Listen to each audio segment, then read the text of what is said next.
Mais nous étant enfants de Dieu, la Bible, c'est notre constitution. Nous sommes obligés de le lire nuit et jour, afin d'agir selon les Écritures, afin d'avoir la réussite. Mais si on ne le lit pas,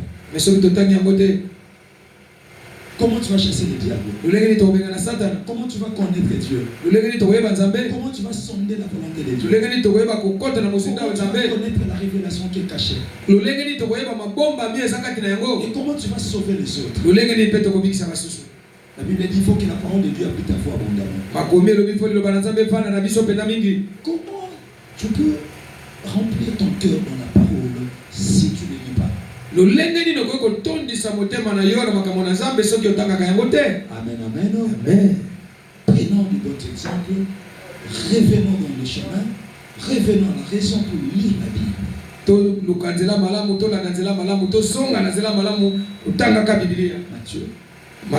Matthieu nous dit, Matthieu 24 que personne ne vous trompe.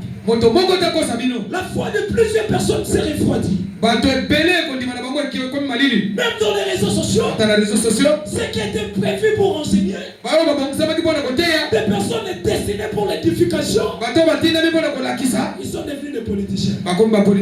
Si ce n'est pas la politique, concert de famille. Si ce n'est pas des concerts, débat des journalistes qui s'injurient avec des musiciens. Des gens sont entrés dans la futilité. Ils ont aussi des églises. Quand tu regardes dans les réseaux sociaux, problème de constitution, concert, journalistes et musiciens. 3 infos. Alléluia. Amen.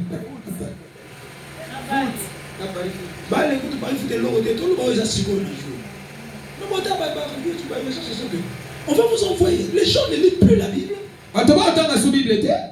Même les pasteurs, ils sont devenus des politiciens. Ils n'ont plus le temps de faire pour les brebis de Dieu. Parce que quand on a quelque chose, on peut avoir expérience. Mais fan de la temps, rien. Vous n'êtes pas des moutons, vous êtes des chrétiens. Attention, que personne ne vous trompe. Que personne ne vous détruise. Priez pour les hommes de Dieu. Des conseillers. Je peux entrer dans des divers. Les divers on n'est pas des politiciens. On va prier pour le pays. On va connaître la situation du pays. On va prier pour la force armée ou pour notre pays, pour le gouvernement. Et nous avons notre travail à faire. C'est ça notre travail. Qui comprend?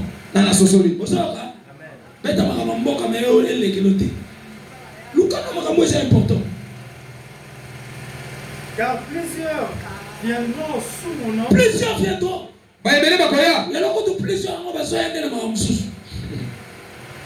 Ils n'ont plus le temps de parler de Dieu. Système de victimisation et de diabolisation. Si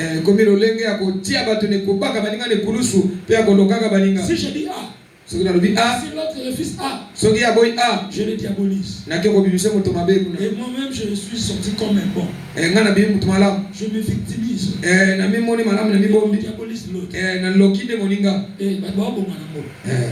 au moins, dans le moment où on y va, on a attaqué Shiba.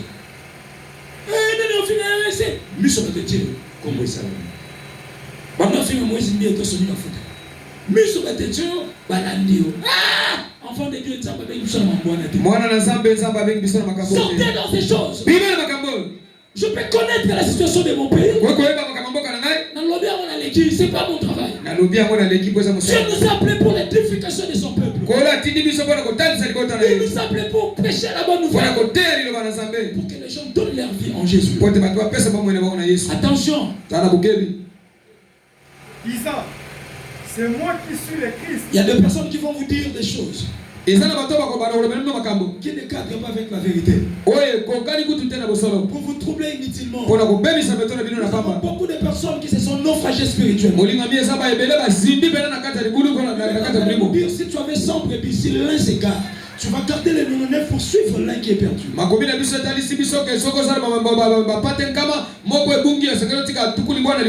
hommes de Dieu, avec la mission que Dieu les a donnée, ils n'ont plus ces temps. Revenez dans le bon chemin. Alléluia. Amen. Tu n'as plus le temps de prier. Seulement pour suivre les débats dans les réseaux sociaux. Sortez dans ça. Tu es serviteur de Dieu. Est-ce que tu sais que c'est lui qui chante pour la bouteille commet un péché? Je peux parler bien des politiciens. Mais je ne peux jamais chanter pour eux. C'est un péché. Un serviteur de Dieu ne peut jamais être un atalago. Un pasteur comme moi. Un serviteur comme toi. Tu ne peux jamais être un atalago des politiciens. Si tu regardes dans la Bible, c'est les politiciens qui cherchaient les hommes de Dieu. Aujourd'hui, c'est le monde à l'envers. Alléluia. Amen. Les hommes de Dieu n'ont plus de crédibilité. Pourquoi? Ils se sentent agenouillés devant l'argent. Le diable a proposé Jésus. Adore-moi, je vais te donner la royauté. Je vais te donner la royauté, je vais te donner le monde. Condition que tu m'adores. Jésus refusa. On l'a proposé. Nous avons beaucoup des hommes de Dieu qui n'arrivent plus à faire leur travail comme il se doit. État confort de Dieu. N'insulte pas. Priez pour les hommes de Dieu. Seigneur, ramène encore tes serviteurs dans le chemin. Ce n'est pas le travail que tu les avais appelés. Il y a des personnes qui ne voulaient même pas faire des sorties médiatiques. Parce que c'est sort et c'est pour prêcher. Et ils ne sont pas pour prêcher. C'est pour répondre. Parce que l'autre les a critiqués. La notion de garder silence d'Exode 14. Il n'y a plus la notion d'Exode 14. Bien aimé, le Seigneur se défend lui-même.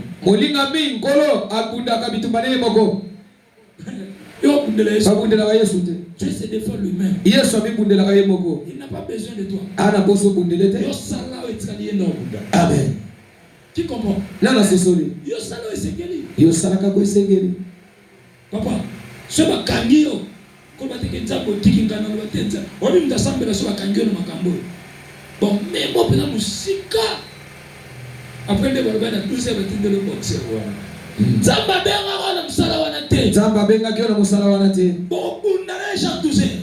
pourquoi? Toi tu es appelé pour l'édification. Priez pour apôtre. Conseiller. Papa, amen, amen. Amen. Je te écoute, nous sommes pasteur de nos pères, ça conseil. Maintenant, nous alléluia. Amen. Oh, Nicolas, qui les points de Talingaïté. Ce que nous avons les points, qu'on a les bons manani, et Talimiso, alléluia. Amen. Tu continues ton chemin. Amen, amen. Amen. Alléluia. Amen. Sortez dans la distraction des réseaux sociaux. Prions le Seigneur. Au bord de la Zambie. Réanime encore ta vie chrétienne. Concentre-toi sur ton projet. Fais sur ce que l'Éternel t'avait parlé. Regarde ta vision. Regarde ta vie. Qu'est-ce que l'Éternel t'avait parlé la semaine passée? Concentre-toi sur ça. Ne t'égare pas. Amen, amen. Amen. Cherche que l'Éternel te voie. Ne crée pas de scandale dans les réseaux sociaux pour que l'Éternel ou bien que le monde t'acclame. Amen, amen. Amen. Prenez 8. Jean 8. Tout cela ne sera que le commencement de Prends 7. Une nation se... La guerre